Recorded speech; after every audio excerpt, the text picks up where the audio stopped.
сабағымызды бастамас бұрын тобымыздың атауын тауып алайық, иә? Ақтоқтан бір оқушы шығып, тіккен аяқ. Және үшінші топ шыққан. Ерғалике. Түсеміз. Бірінші. Тарихи мұражайлар. Келе ғой. Мағжан. Табиғи мұражайлар, Аян. Өлкетану мұражайы. Үш топтың да аты белгілі болды. Ортаға қоймаймыз, ортасына ашық тұрғыз қоямыз, енді балалар, біз өткен сабақты есіңізге бір түсіріп өтейік, қанекей. Үш топта қалыс қалына жауап береді деген ойдан. Ал Қазақстанда 1946 жылы ашылған ғылым академиясы туралы айтып бер дейді. Қай топтан? Және айтамыз. Қазақстанда 1946 жылы ғылым академиясы ашылған. Ол академияның тұңғыш президенті Қаныш Сәтпаев болған.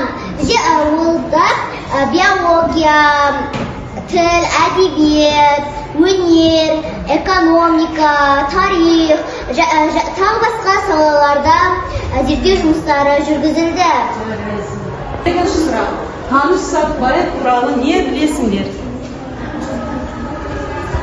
Кім айтады? Мариям айтады. Қаныш Сәтпаев 1899 жылы туып, 1964 жылы дүниеден өтеді. Ол бізде Қаныш Сәтпаев геолог ғалым. Қаныш Сәтпаев неліктен тыл генералы деп аталды? Және айтады. Қарағанды мен Балқаштағы металлургияны салған Қаныш Сәтпаев. Оның еңбегі жоғары бағаланған, шуына тыл генералы деп аталған. Балалар қалаңызда. Төртінші сұраққа жауап беріңіздер. Елімізде ғылымға қай ғасырдан бастап мән берілді? Көркем. 21-ші ғасырдан бастап бізде ғылымға деген мән беріле бастаған. Дұрыс, 21-ші ғасырдан бастап. Кеттік, келесі сұрақ. 5-ші сұрақ. Қалай ойлайсыңдар? Елімізде ғылым қандай рөл атқарды? Қазақстанда түрлі мал шаруашылықтары, егін шаруашылықтары рөлі бар. Және өнеркәсібі, тағы басқа нәрселер бар. Келесі. Елімізге танымал болған тағы да қандай ғалымдарды білесіңдер? Қандай ғалымдар бар бізге танымал болған? Алихан. Алихан Бүйханов, Шахар Уәлиханов және Алихан Әл-Фараби.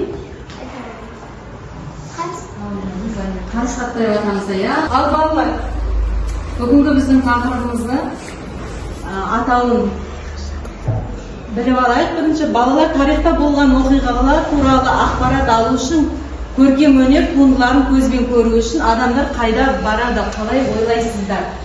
Өзіңіздің көне заттарды ойып сақтайтын жерді қалай атаймыз? Және, жазайық. Біздің елімізде көне заттарды көбінесе мұражайларда сақтайды. Мұражайларда сақтайды. Жарайсыңдар балалар. Біздің оқуымыздың мақсаты тарихи мұражайлардың қызметін түсіндіру, мұражайдың өзіндік жобасын ұсыну. Сабақтың мақсаты тарихта мұражайлар не үшін қажет екенін білеміз, және мұражайды ашуға өз жобамызды ұсынады екенбіз балалар. Сіздерге видеоролик мұражай туралы. Оны балалар бізге жасанды интеллект жасап берді. Алып барады. Ғасырлар бұрынғы өмірді көруге мүмкіндік береді. Ежелгі өркениеттерден бастап қазіргі заманға дейін олар өткеніміздің мәнін сақтайды. Бірақ бұл тек ескі жәдігерлер туралы емес. Мұражайлар білім береді және шабыттандырады. Rosetta Tası, Terrakota Armiyası, Van Gogh'un Yıldızlı Tünü siyahlı Şınay Tungularda Korea alатын yer bu murajay. Bu turalı kitaplardan okusanız oladı. Bırak oladı öz gözünüzden görüp, бұл мүлдем басқа әсер қалдырады. Тарих мұражайлары қызығушылықты оятады. Олар бізге сұрақтар қоюға, тереңірек дүниеге және көбірек білуге мәжбүр етеді. Ал енді барлығымыз балалар оқулыққа қараймыз. Жаңа тақырыппен танысамыз.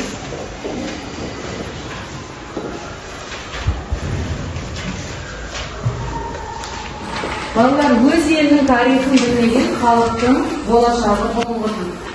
Ал енді бәріміз мені ашып, мәтінге назар аударамыз. Біздің Қазақстанда балалар тұңғыш президент мұражайы бар екен. Ықылас атындағы қазақ халық музыкалық аспаптар мұражайы. Балалар музыкалық аспаптар мұражайы бар екен, өз алдына. Және ойыншықтар мұражайы, Абай мұражайы бар екен. Бұның бәрі біздің өзіміздің Қазақстанда орналасқан. Ал біз кеше барып келген мұражайымыз қалай аталады еді? Балалар. Оның ішінде біз нені байқадық? Барлық бұрынғы көне заманы, яғни тас дәуірінен бастап қазіргі уақытқа дейінгі нені бар? Сақталған екен, ішінде өзіміздің. Ал енді балалар, біз білеміз бе? Қазақстанда алғаш рет Қызылорда облысының Шиелі ауданында Ыбырай Жақаев атындағы күріш өсіру тарихи мұражайы ашылды. Мұражайға социалистік еңбек ері Ыбырай Жақаевтың еңбек жолындағы экспонаттары қойылды. Жақаев 1949 жылы әр гектарынан 172 центнерден күріш алып, дүниежүзілік рекорд жасады дейді. Қандай керемет болды. Ал енді жаңа тақырып бойынша әрқайсымыз шигірін оқып өтейікші мәтінді. Айрылжанымыз оқиды. Өз елінің тарихын білмеген халықтың болашағы бұлыңғыр дейді даналар. Мұражайда өткен заманның мәдени мұралары сақталады. Тарихи білік, көркем сурет, әдеби және өлкетану мұражайлары бар. Жалғастырады Мариям. Алдар өздеріңіз бағалап отырсыз. Өткеннің өткені мен бүгінгі туралы көбірек білгім келе ме? Онда тарихи өлкетану мұражайына барайық. Мұндай мұражайлар әр қалада, ірі аудан орталықтарында бар. Мына сызбаға қарап, өлкетану мұражайынан нені білуге болатынын көре аласың. Жазира. Мұражайда сол өлкенің тарихи, табиғи және мәдени дамуымен танысасың.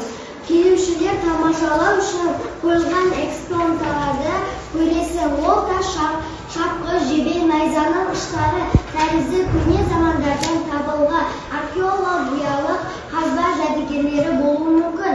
Оның арасында өнер және қолөнер туындыларын да кездестіруге болады. Халықтың ертедегі күндер тұрмыста қолданған заттарды да қойылған. Жазба құжаттар мен сирек кітаптар осы өңірде болған. Оқиғалар туралы баяндайды. Сен танымал еңбек озаттарының өміріне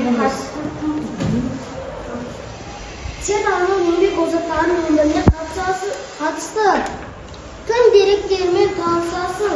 Әр бұйым бізге өткен өмірді сыр шертеді. Мұражайдағы әрбір жәдігерді өте мұқият қарау керек. Сонда саған көне замандардың құпиялары мен тарихтың жұмбағы сырлары ашылады. Мұражай жәдігерлері моншақтар, қолдан жасалған айна. Кез келген мұражай шарттамасынан басталды. Үйде, мектепте, ауылда, қалада мұражай ашуға болады. Алдымен мектепте мұражай ашу үшін жоба жасайық. Жарайсыңдар. Ал балалар, енді кішкене ана дәптермен жұмыс жасайық. Дәптерімізді ашып жазамыз. Бүгінгі күнді жазамыз.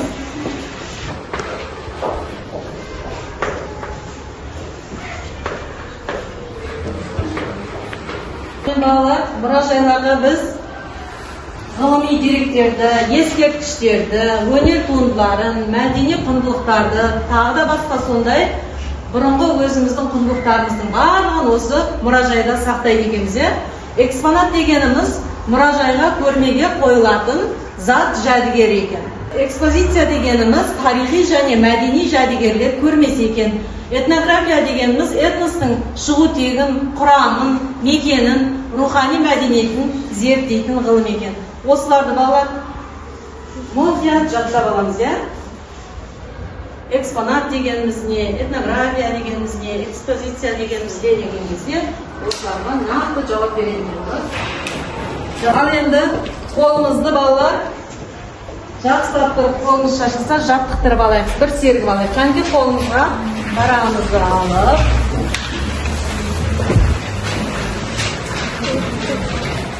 дайынсыздар?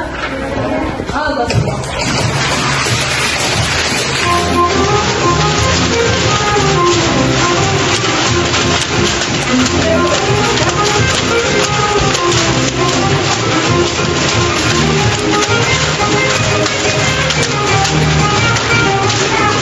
Сергіп алдық деп ойлаймын.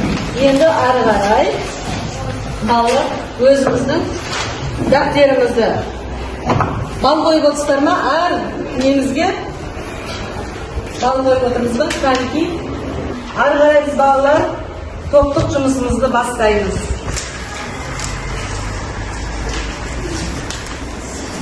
Бірінші топқа мозаика әдісі құрастырған басындағы мұражайдың атауын атап, жоспар бойынша әңгіме құрайды. Мына жерде балалар мозаика бар. Осы жерден өзіміз мұражайды құрастырамыз, сөйтіп мына сұрақтарға жауап жазамыз. Екінші, біздің картада мұражайлар берілген. Осы мұражайларға мына жерде әрқайсының өзінің жаңа құндылықтарын қоясыз.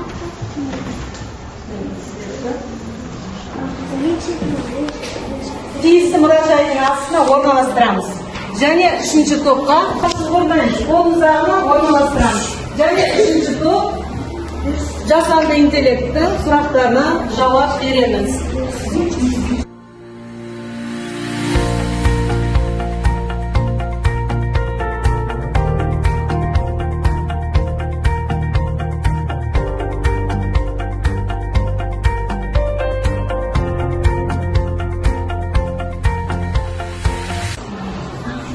Ата-батаның чарымыз. Бұл абай мұражайы. Тыңдаймыз. Ықылас атындағы қазақ халық музыкалық аспаптар мұражайы. Ал мынау ойыншықтар мұражайы. Біздің аяқта мұражайда көне замандағы ойыншықтар болғандықтан кейін біз ойыншықтар мұражайына қойдық. Ал бұл жерде түрлі домбыра, қобыз сияқты аспаптар болғаннан кейін ықылас атындағы қазақ халық музыкалық аспаптарына қойдық. Ал абай мұражайына Осы жерде тоқтап кетші, музыкалық мұражайға, аспаптарға аттарын атап өтші, қандай аспаптар бар екен ішінде? домбыра, қобыз, састырнай, дауылпаз, көптеген қазақтың ұлттық аспаптары. Ал абай мұражайында біз көне замандағы киіз үйлердің ішінде тұратын заттарды қойдық. Яғни бізден бұрын өмір сүрген ата-бабаларымыздың Киіз үйлер. құндылықтар. Отырады. Ал енді сіздер дайын болыңыздар. Сұрағыңызға дайынсыздар? Дұрыс сұрақ ма? Апайларға бар. Яғни осындай.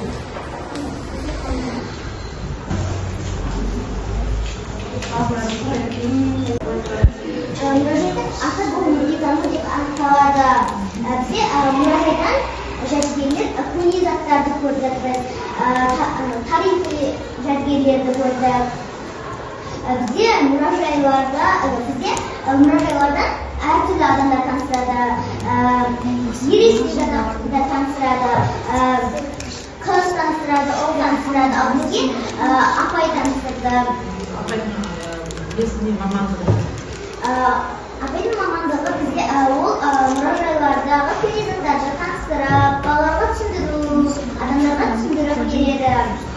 бұл мұражай қай қалада екен?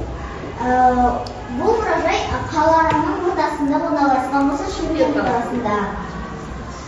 Мұражайда біздер мұражайда көне заттар көп.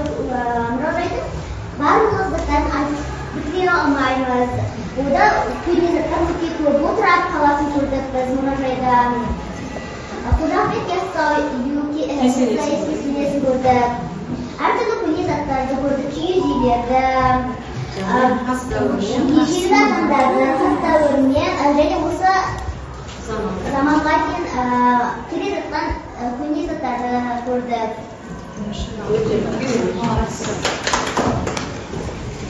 Ал енді үшінші топ. Қайсыңыз келіп қорғайсыздар жасанды интеллект бойынша? Мария.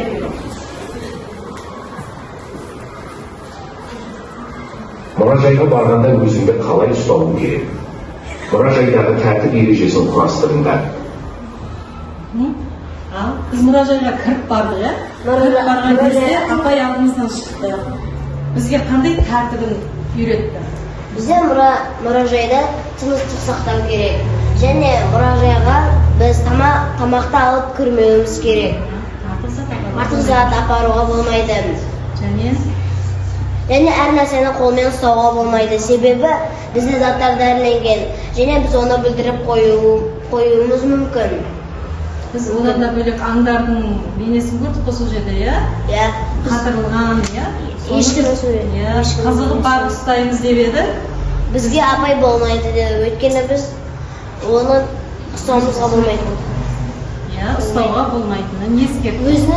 Өзінің аспау керек дейтін сызықтар болады. Біз сол сызықтардан аспауымыз керек. Мариям, сен өзің қандай жалпы әсер алдың кеше мұражайға барған кезде, соны айтып берші. Мұражайға барған кезде несіне қызық болса? Маған қызық болған заттары көне әшекей бұйымдар және киімдер болды, иә? Киімдер біздің және олардың әшекейлері 3 келіге дейін жететіні мені таң қалдырды. Өйткені неліктен оны 3 келіге дейін жетеді, неліктен солай таққан деді бізге? Өйткені белін тік ұстап, өзін тік ұстап жүру үшін. Шаштарынан таққан екен. Өйткені денелерін тік ұстау үшін 3 келіге дейін арқаларында жүреді. Солай етіп, мен балаларым таң қалып қайтты. Шаштауларды көріп. Және де не көрдік тағы да? Және де біз тас дәуіріндегі адамдары осылай. Олардың тіршілігін көрдік, сол жерде. Керемет. Ер тоқымдар көрдік, бұрынғы әйелдердің және еркектердің ер тоқымын көрдік. Әйелдердің ер тоқымдары әшекеймен безендіріліп, әртүрлі түстерлі болады.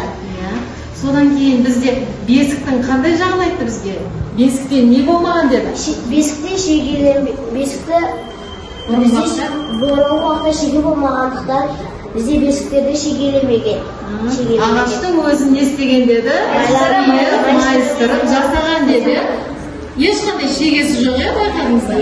Ал бесікте 6 айға дейінгі балалар жатады. Дұрыс айтасыздар. Одан кейін жатпайды екен. Өйткені бесікте шеге болмағандықтан салмақты да көтере алмайды деді, иә? Балалар, сіздерге барлықтарыңызға бір сұрақ қойып жіберейін. Жасанды интеллекттің дайындаған сұрағы бар екен. Мұражайларына қандай жәдігерлерді қоятындарыңды анықтаңдар. Оған қандай бұйымдарды таңдап алар едіңдер?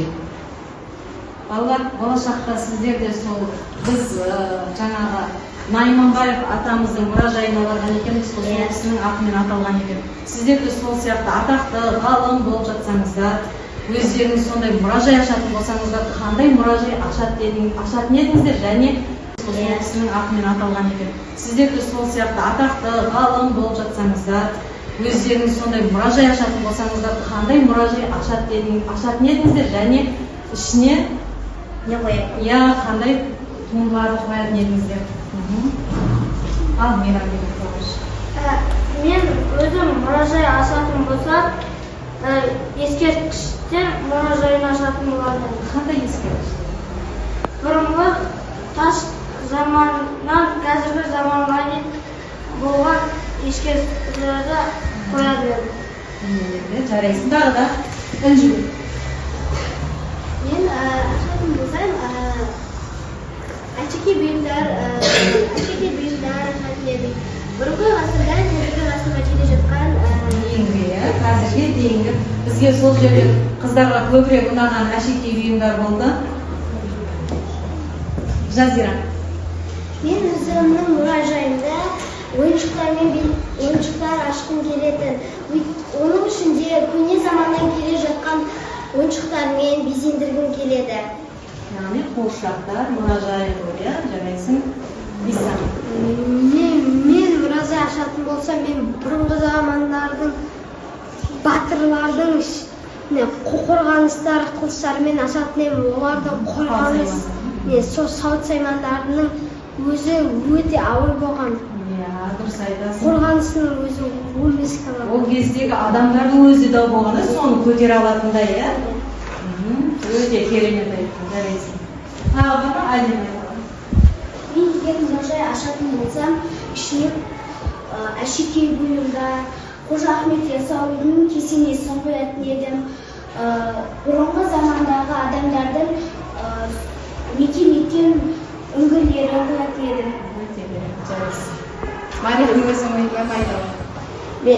Мен егер де мұражай ашатын болсам, ол жерде өсімдіктерді қоятын едім. Қызыл кітапқа енген өсімдіктерді қоятын едім. Грек қызғалдағын және тағы да басқа өсімдіктерді қоятын едім. Өсіп кеткен жағдайда, келе жатқан ұрпақ оны көре алады. көріп жүретін, иә? Ол аяқ айталышқан. Мен мұражай ашатын болсам, мен бұрынғы заманның адамдары қалай мекен еткенін ашатын. Мысалы, ағаштармен от жандырып отырғанын қоятын едім. Жануарларды денесін алып жүнін киім жасап атқанын қоятын едім. Ал балалар, жарайсыңдар. Ал енді біз балалар жұптық жұмысымызға да келіп қалдық. Әрқайсымыз екі-екеуден болып, осы жұптық жұмысымызды сәйкестендіреміз. Мұражай деген не дегенге қайсысын белгіледік? Дұрыс. Ал мұражайға көрмеге қойылатын зат жәдігер қайсысы?